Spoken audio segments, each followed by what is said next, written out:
Homelessness 2.0, day 38. Decided to postpone the tattoo just a little bit longer.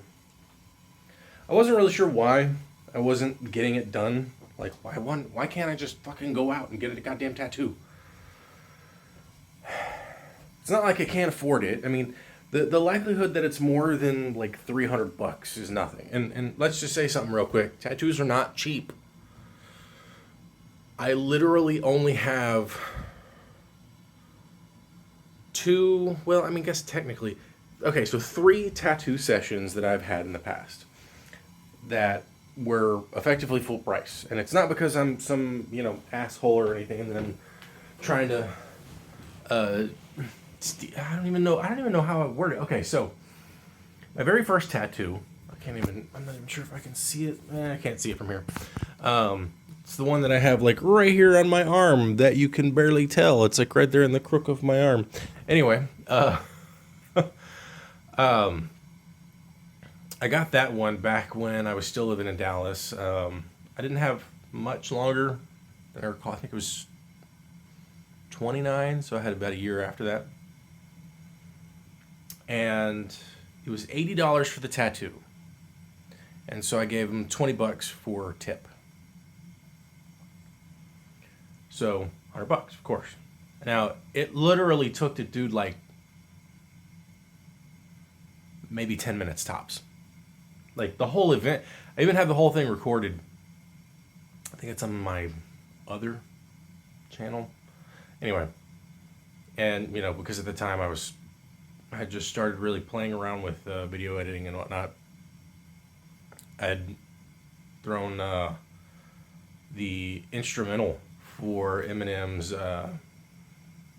role model under there because I was like, hey, I'm a role model. I was doing it sarcastically, but looking back on it, it's like, and this is one of the good things about life sometimes, which is a funny thing for me to say because that is almost never a thing I'll ever fucking say. But when you look back on your life and you cringe, it's shown that you've grown.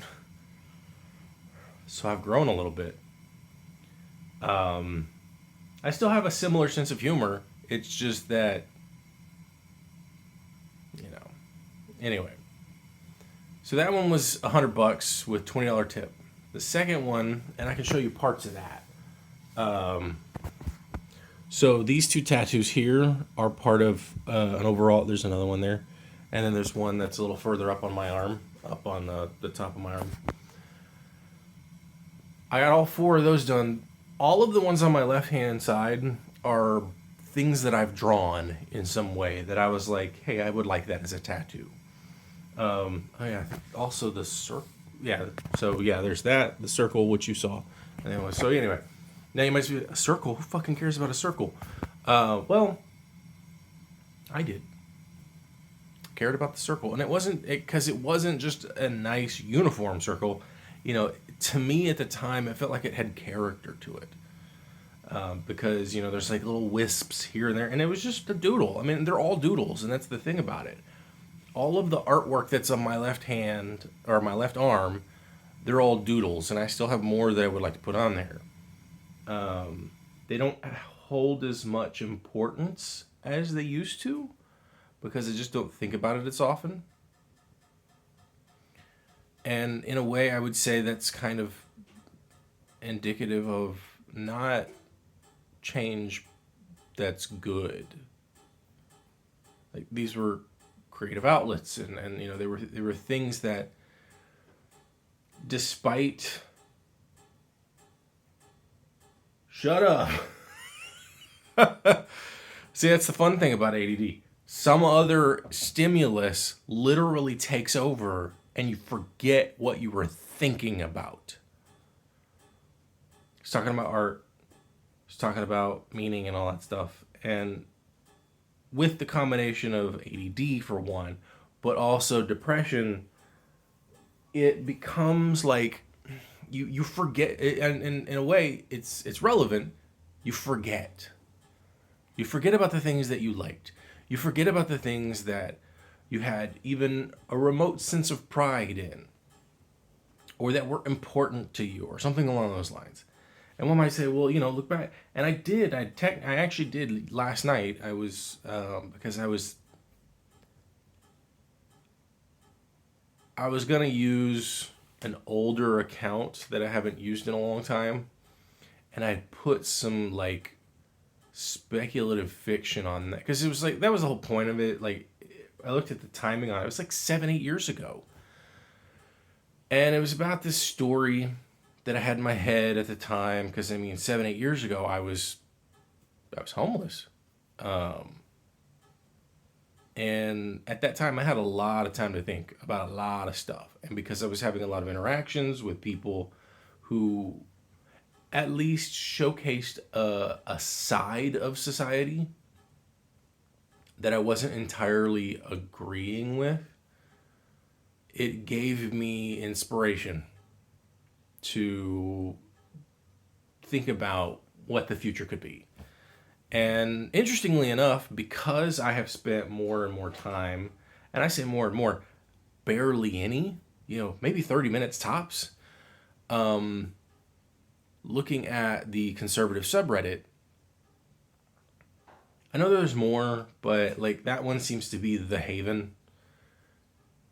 And it is in many ways antithetical to the way that I think about society. But at the same time, it's like, and I know that there's a lot of, trolling and bots and all that stuff, but like many places on Reddit, there's a lot of real people there too. And since I can no longer communicate there because I was banned because I said fuck Trump, um, you know, it's given me a desire to potentially use another account um, to then communicate. But at the same time, when I got back and I was reading the story that I had made,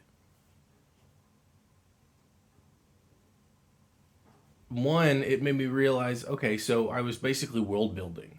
Um, and, it's like this future time where, and I had it in my head that, I had something called the Trans Wars that occurred, and it's just by 2300. And it's like, okay, so we've got we got a couple years left. um, and like there was this, effectively the internet, but I call it like the collective heads up display. So basically, you could get a human augmentation that basically allows you to plug your brain right into the internet, and but then there was like this other event where you, because of the nature of healthcare and technology and the like, there's this dude that's like climbing in an abandoned like city, but maybe not an abandoned. I don't know. It's just the way that I wrote it. It seemed abandoned, which is probably also a thing that one it. And I think about that now, and I'm like, that's probably why it felt so out of place, because it didn't feel like this person was in an actual city. It felt like they were in an abandoned city, because I did not fully create a picture, um, because I didn't have a full picture in my head. And this is one of the things that I would hope the average writer, when they go back to edit, this is something that they pick up on when they're editing their own content. It's like, because I'm really good at like just shitting all over myself, um, that I don't properly critique work of my own. Um, and so I can't, in many ways, both metaphorically but in a sort of sideways literal sense, I can't critique the whole picture. I can't create a whole picture. And also, it's not an uncommon theme in my own brain either. I had another story of this, and it was probably inspired, I think, by Tron Legacy. I'm almost certain, but I can't remember.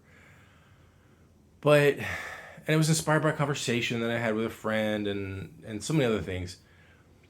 And this person who was like they were exploring this region, um, and they had some technology that they could kind of throw out, and it would bounce off the ground and go up in the air, and it would kind of like, you know how like in some sci-fi movies there's like this little orb that spins around and it scans a bunch of stuff. It was kind of doing that, but it's also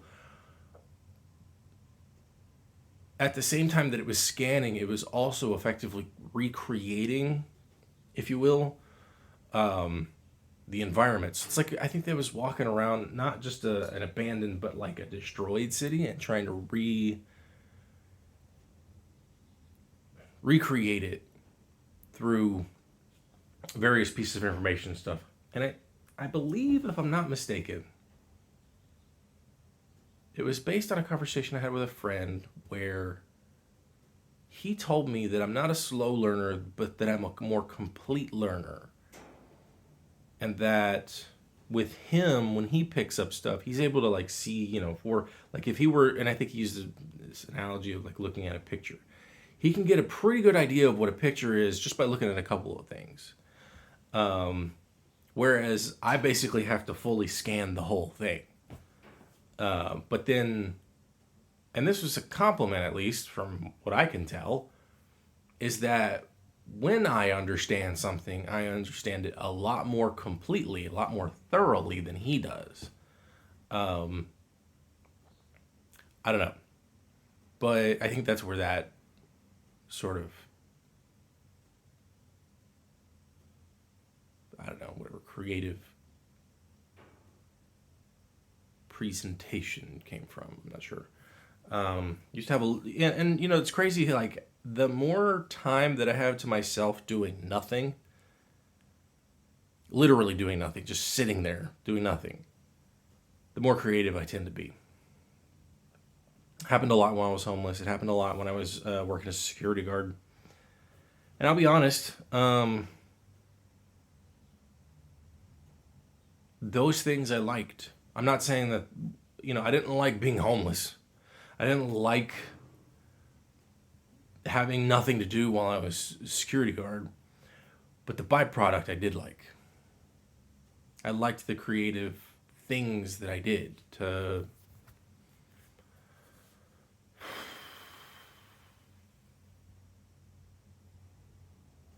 stimulate my own brain, I guess. And I mean, I'm sure, the lesson is I need to do more of that. It's extremely difficult. But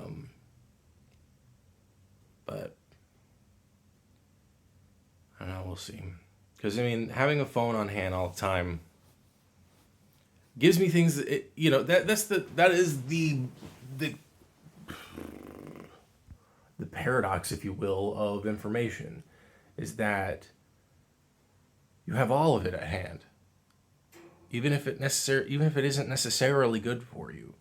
But it's because of your own behaviors more than anything else. There's plenty of people out there who are perfectly productive right now in this world with all the information they have, with the information at their fingertips. I even imagined at one point having a pocket dictionary. Well, I don't need a pocket dictionary. I have a phone. I was like, you can have a dictionary. And it was just a dictionary. It wasn't going to a website. Even though websites existed, I knew websites existed. But I was like, I want to be able to pull up and figure out what a definition is. And then, like, if things change or something like that, or, a pocket encyclopedia. Wikipedia already existed. I just hadn't, whenever I was thinking about it, I hadn't thought of it that way. In many ways, I've predicted the future. But I mean, I'm nothing special. I'm sure plenty of other people have, in some way or another, predicted the future. As a kid, I dreamt of, airplanes that didn't have pilots in them. Now we have drones. Does that mean that I'm special? No. I think it's just because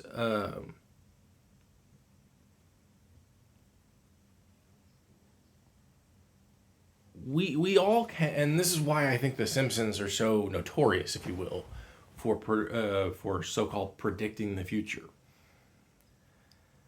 It's because if you constantly look at the world that it is, if you pay attention to the world that exists around you in one way or another, and you learn not only how people behave, but also how people think, and then you look at what technologies and various other things are existing, not only can you attempt to make accurate predictions, you can also make your own satirical predictions, your own imaginary predictions of what the world could be. And there are almost 8 billion people on this planet. At some point, someone's going to get it right. Now you might be like, well, how are the Simpsons right so often? Because a lot of things haven't fucking changed. Like, yeah, they may have, predicted, quote unquote, that fuckface 45 was going to be president and that there was going to be some bullshit. But probably because that's what happens if a celebrity gets elected as a president. I don't know, like maybe Reagan. 45 is just Reagan 2.0. And so it's like we were looking at the past, we're looking at the potential future, and we're looking at ridiculous bullshit. And it ended up happening. And how many things have they predicted that have never come to pass as well? It's also a selection bias thing. We can all predict the future, but we can't predict it with accuracy on a regular basis. It's just that we fall into our biases and we say, I was right that one time, not, hey, I was right that one time and I was wrong like 1,000 times every day for the last 14 years or some shit. Nobody's going to look at when they were wrong and their predictions. They're only going to look at when they were right. And a lot of the books that seem prophetic, they're not prophetic. 1984, Brave New World, they're not prophetic. They are indicative of a lack of change in society. They are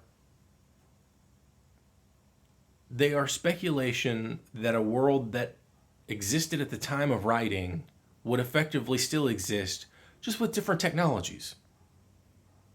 That's all.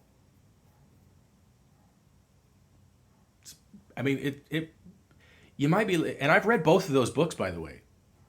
Like, I read, what was it? I read Brave New World back in the early 2000s. It was actually a recommendation from my first girlfriend. I liked the book. I liked a lot of what was going on in it. And because I had already seen The Matrix, a lot of what I had seen in The Matrix kind of filled in some of the visual gaps in my brain. Now, does that mean that that's the world we want? No, of course not. And that's not necessarily the world that I want. But there's aspects about it that I liked. It's a good story, for the most part. I don't remember too much about the actual story itself, but... look at Ender's Game. Ender's Game is another science fiction book that there's a lot of that going on right now. But we're not fighting aliens in space or anything. But maybe we're fighting aliens in the real world, on land, sea, sky.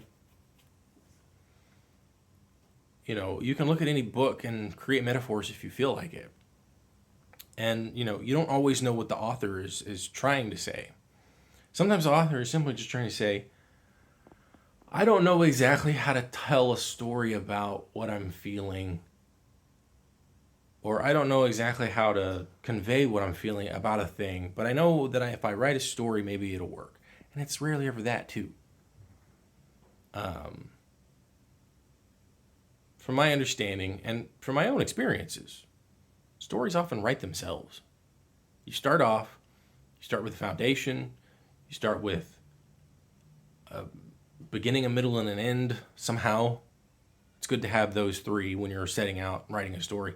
If you know how a story ends before you fully write it, you will have a better.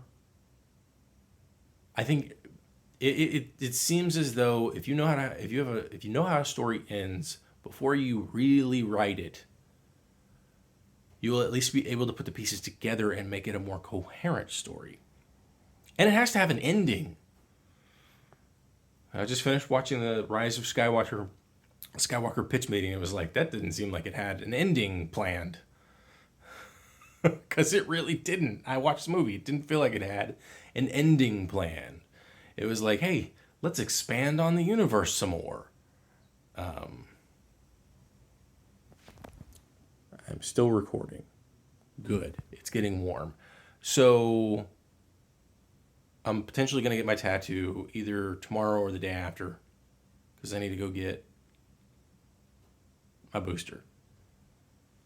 I need to communicate with the driving school, and I need to see about maybe expanding back into my creative things.